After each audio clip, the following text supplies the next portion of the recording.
नाज़रीन इकराम, इंतहाई तशवीशनाक डेवलपमेंट्स हैं। दो बरादर इस्लामी मुल्क, एक तरफ सऊदी अरब, दूसरी तरफ मुत्तहदा अरब अमारात।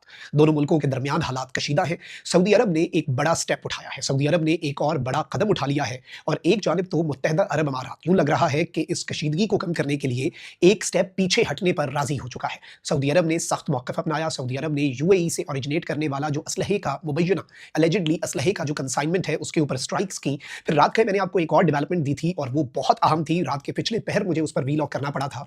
वो डेवलपमेंट ये थी कि सऊदी अरब जो है, सऊदी अरब के हिमायत याफ्ता कबायली गिरोह जो है, उन्होंने एसटीसी के बेस पर, मिलिट्री कैंप पर हमला करके मुबैना तौर पर जो यूएई की बख्तरबंद गाड़ियां बच गई थी, जो कि इनिशियल सऊदी की स्ट्राइक के अंदर तबाह हुई थी और कुछ बच के इस बेस पर लाई गई थी, उन गाड़ियों को मकामी कबायली गिरोह जिनकी सऊदी अरब हिमायत करता है, उन्होंने तबाह कर दिया। अब नाज़रीन इकराम, एक जानिब तो पाकिस्तान मुतहर्रिक हो चुका है दोनों ममालिक के दरमियान कशीदगी कम करने के लिए। यूएई के प्रेसिडेंट ऑलरेडी पाकिस्तान के अंदर मौजूद हैं, रहीम यार खान में है। सरकारी दौरा खत्म हुआ, अब उनका निजी दौरा है, लेकिन पाकिस्तान के प्राइम मिनिस्टर और फॉरेन मिनिस्टर जो है वो यूएई के प्रेसिडेंट से मिलने गए। पाकिस्तान जो है वो डिप्लोमेटिकली एक फ्रंट सीट पर आ चुका है, और इतने बड़े और अहम तरीन दो इस्लामी बरादर ममालिक जो है उनके दरमियान पाकिस्तान टेंशंस को कम करने में अपना किरदार अदा कर रहा है। इस हवाले से भी डिटेल्स हैं। सऊदी अरब ने जो रात गए बड़ी स्ट्राइक कर दी है, फौजी काफिले के ऊपर एक हमले की खबरें हैं। मैं सारी डिटेल्स आपके सामने रखता हूं, लेकिन वही दरखास्त जो मैं पिछले कुछ व्लॉग्स में आपके सामने करता हूं कि हमारे चैनल को भारत और अफगानिस्तान के मुतअद्दिद अकाउंट्स की तरफ से रिपोर्ट किया जा रहा है, और ये जो रिपोर्टिंग है इसका असर ज़ाहिर इस तरह से होगा कि आप इस वीडियो को लाइक करें।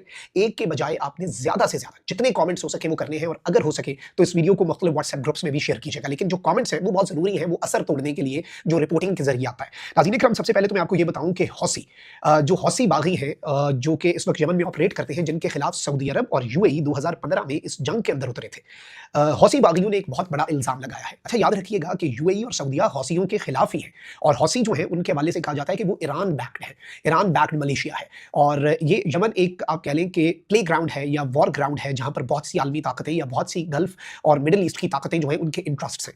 अब एक तरफ तो ईरान के हिमायत याफ्ता हौसी होंगे, उनके खिलाफ तो दोनों मुल्क हैं, लेकिन फिर जो इनिशियल यमन के अंदर डेवलपमेंट्स हैं उनको लेकर सऊदी अरब और यूएई में इख्तलाफ है। अब इस चीज़ को आप समझिएगा, और इत्तलाफ ये आई है, हौसी एक रहनुमा जो है उन्होंने बहुत बड़ा क्लेम किया, और हौसी रहनुमा ने क्लेम किया है कि यूएई जो है, अब ये क्लेम है, ये इल्ज़ाम है, ये अनकन्फर्म चीज़ है।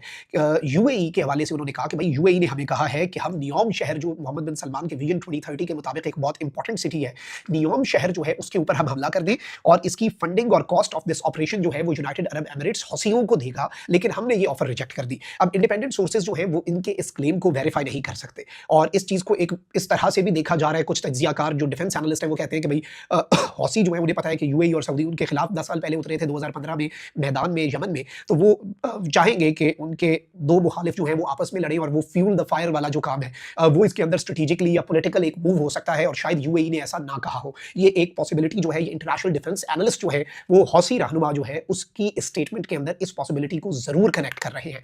आगे बढ़ते हैं नाज़रीन इकराम, आपको मालूम है कि एक तरफ तो पाकिस्तान जो है वो सऊदी अरब और यूएई जो है उसमें कशीदगी कम कराने के लिए मुतहर्रिक है। पाकिस्तान के जो फॉरेन मिनिस्टर हैं वज़ीर ख़ारजा, उन्होंने सऊदी वज़ीर ख़ारजा शहज़ादा फैसल बिन फरहान से टेलीफोनिक रब्ता किया और हालिया इलाकाई सूरत हाल पर तबादला ख्याल किया। अब ये जो हालिया इलाकाई सूरत हाल है ये और क्या है, एलामिया में इतना ही है। उसके बाद वही वज़ीर ख़ारजा वज़ीर आज़म के हमरा यूएई के सदर से मिलते हैं। अच्छा, जो प्रेसिडेंशियल लीडरशिप काउंसिल है पीएलसी, उसकी हिमायत करता है सऊदी अरब। उसने यूएई को कहा कि 24 घंटे के अंदर हमारा मुल्क छोड़ दो और यूएई की फोर्सेस हमारे मुल्क से निकल जाए। सऊदी अरब ने स्टेटमेंट दी और अपना सारा वजन पीएलसी के पलड़े में डाला कि यूएई, हम उम्मीद करते हैं कि जो प्रेसिडेंशियल लीडरशिप काउंसिल है, जो कि यूएई की, जो कि यमन की आलमी सतह पर तस्लीम शुदा हुकूमत है, उसकी बात मानेंगे और उनकी सरजमीन से 24 घंटे के अंदर इनखला करेंगे। अब ये वो स्टेप था जिसके ऊपर यूएई जो है वो आगे बढ़ सकता था। अब जो ग्रुप्स हैं उनकी अपनी अपनी हिमायत तो शायद सारे मुल्क जो है वो जारी रखें, लेकिन यूएई ने ये करने के बजाय कि यूएई कहे कि हम यहाँ से नहीं निकलेंगे और हम एसटीसी जो है उसकी सदरन साइड के ऊपर जो इलाकों पर कब्जा है उसे गवर्नमेंट तस्लीम करते हैं, यूएई ने ये नहीं किया। यूएई ने नाज़रीन इकराम इस सब के अंदर बड़ा स्टेप ये लिया है, और मुत्तहदा अरब अमारात ने यमन से फौज के इनखला का ऐलान किया। बहुत से लोग इसके अंदर पाकिस्तान के किरदार की भी बात कर रहे हैं, क्योंकि Pakistan is the only country, एक तरफ हमारा सऊदिया के साथ एसएमडीए, पाकिस्तान के फॉरेन मिनिस्टर सऊदिया के फॉरेन मिनिस्टर से बात करते हैं, उसके बाद पाकिस्तान की जो लीडरशिप है वो जाकर रहीम यार खान में यूएई के प्रेसिडेंट से मिलते हैं, और उसके बाद अमीराती डिफेंस मिनिस्ट्री जो है वो अनाउंस करती है end of UAE's military presence in Yemen. उन्होंने कहा कि हम अपनी फौज का यहाँ से इनखला कर रहे हैं, हम अपनी फौजों को यहाँ से निकाल रहे हैं। इसे एक स्टेप ऑफ डी एस्केलेशन कहा जा रहा है कि this is a step in the right direction, या फिर ये डी एस्केलेशन की तरफ बात जा सकती है।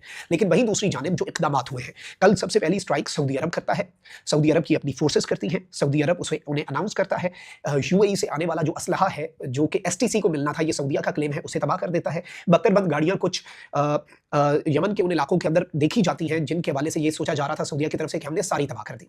यूएई कहता है कि भाई ये असला तो हमारी यूएई के अंदर अपनी फोर्सेज जो है उनके लिए था, ये एसटीसी के लिए था ही नहीं। दोनों मुल्कों का क्लेम आ गया अपनी जगह। अब जो भी हकीकत है वो तो वक्त के साथ सामने आ जाएगी, लेकिन हमने तो सिर्फ इंडिपेंडेंट रिपोर्टिंग करनी है ऑफ व्हाट इज हैपनिंग। तज्जिया इसमें ज्यादा दिया भी नहीं जा सकता। सेकंड डेवलपमेंट ये हुई, रिपोर्टेडली जो ऑन ग्राउंड बहुत से यमन के मीडिया सोर्सेज ने रिपोर्ट किया कि सऊदी हिमायत याफ्ता कबाइल जो है, ये रात की डेवलपमेंट थी, सऊदी हिमायत याफ्ता कबाइल ने स्ट्राइक कर दी। स्ट्राइक किसके ऊपर की? सऊदी हिमायत याफ्ता कबाइल जो है उन्होंने स्ट्राइक उन्होंने की जो मिलिट्री बेस है एसटीसी का उसके ऊपर, और यूएई की बाकी बख्तरबंद गाड़ियों का क्लेम किया। अब नई खबर नाज़रीन इकराम ये आ रही है कि सऊदी अरब की रॉयल जो एयरफोर्स है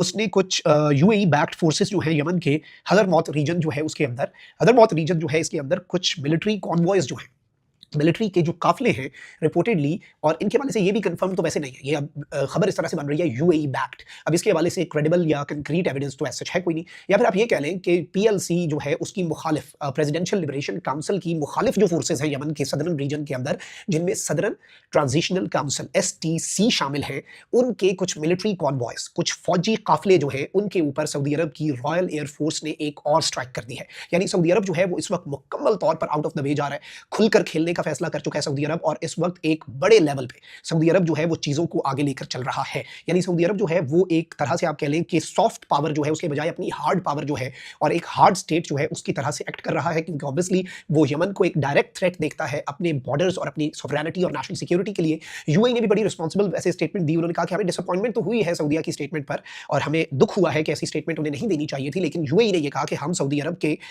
से सॉवरेनिटी और नेशनल सिक्योरिटी के खिलाफ उठाए गए हर इकदाम की मुखालफत करते हैं। यानी उन्होंने एक रीजनेबल स्टेटमेंट दी, लेकिन अब देखना यह है कि दोनों साइड्स जो है उनके एक्शंस जो है they would speak louder than words. UAE की forces officially they are leaving Yemen, अब फुटप्रिंट रहता है वहां पर नहीं रहता, एसटीसी कितनी एम्पावर होती है, सदरन ट्रांजिशनल काउंसिल, ये भी एक बहुत बड़ा सवाल होगा जिसका जवाब obviously with the passage of time हमें मिलेगा। अपना बहुत ख्याल रखिए। अल्लाह निगहबान, पाक सद से।